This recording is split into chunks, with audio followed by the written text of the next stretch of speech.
Masuala mengine ambapo tume ya uchaguzi nchini IEBC hii leo inakutana na wagombea wote wa urais kujadili mipango ya uchaguzi. Wawaniaji hao wa urais wanatarajiwa kuanza kuwasilisha stakabadhi zao kamili kwa IEBC kuanzia tarehe 28 mwezi huu kabla ya kupewa idhini rasmi ya kushiriki uchaguzi mkuu wa Agosti. Hebu tusikize yanayojiri katika kikao hicho.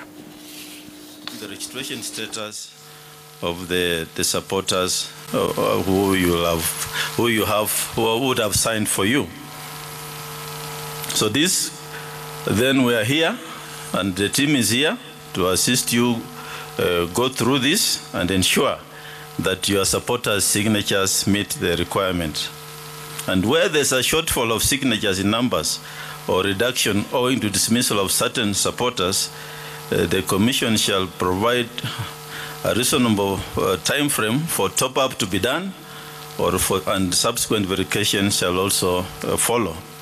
If by the deadline of the time you have been given, you have not managed to get the signatures, then you will be disqualified from participating in the upcoming election. Upcoming activities, I'll mention a few. One, today's pre-nomination is a precursor to other electoral activities lined up in the election calendar. And among these activities is the one we are undertaking today, receipt of supporters' signatures with the photocopies of identification documents, that ID or passport. Registration of presidential aspirants, as I mentioned, from 29th of May to 6th of June. Resolution of disputes by the Dispute Resolution Committee of the Commission shall follow from the 9th of June to 19th of June 2022. This is where a returning officer has made a decision whether to register you a candidate or not, and the candidate feels aggrieved. Then the Commissioner's Dispute Resolution Committee is set up, which will be made up of the commissioners and our legal experts to hear your case between the 9th of June and the 19th of June.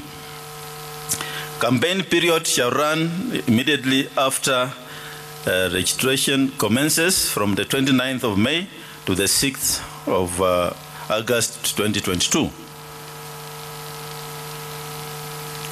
And then another activity you need to note is submission of names of national and constituency chief election agents to the Commission shall be done on or before 25th of July 2022.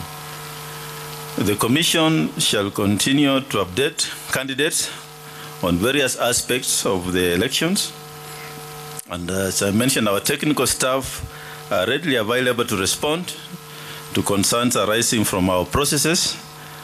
And today, you'll be briefed adequately on the qualifications and disqualification requirements. But let me just highlight a few, 2 or 3, which are very critical. One, presidential aspirants who hold degrees from foreign universities must obtain recognition and equation of their academic qualifications from the Commission for University Education before the registration date. Please come, if you have foreign degrees, come with a certificate from the Commission for University Education, or when you come for registration from the 29th of May. And the Commission has already submitted your names for those who applied for, who submitted as aspirants to the Chapter 6 institutions, that is the ESCC and ODPP, for purposes of obtaining details of moral and ethical requirements. Now that information then will be used by the Commission for purposes of clearing of candidates. Candidates will also be required to subscribe and adhere to the Electoral Code of Conduct, whose breach constitutes an election offense under Section 22 of the Election Offences Act. I also want to remind you that today, as I said, we have dates between 29th May to 6th of June. Scheduling will be done by our staff. You can pick a day which you're comfortable with. And when you come on that day, please bring with you your campaign schedules, which if you are cleared to run, then we shall, as a commission, harmonize the campaign schedules because we require them to harmonize so that there's no conflict in your campaign schedule arrangements. So in conclusion, I just want to point out that we urge you to familiarize with various requirements of the law that govern the electoral process to disqualification for non-compliance. The Commission runs an open-door policy and is readily available to offer any clarification sought by candidates. It's our hope and expectation that candidates' campaign shall be peaceful without engaging in acts of violence, intimidation, and undue influence.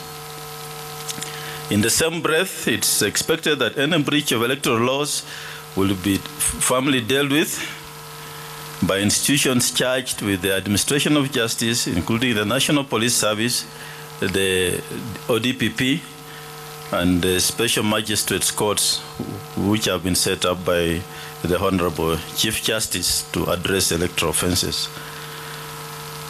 Finally, I wish all aspirants and would-be candidates all the best in the contest, and may the will of the Kenyan voter prevail.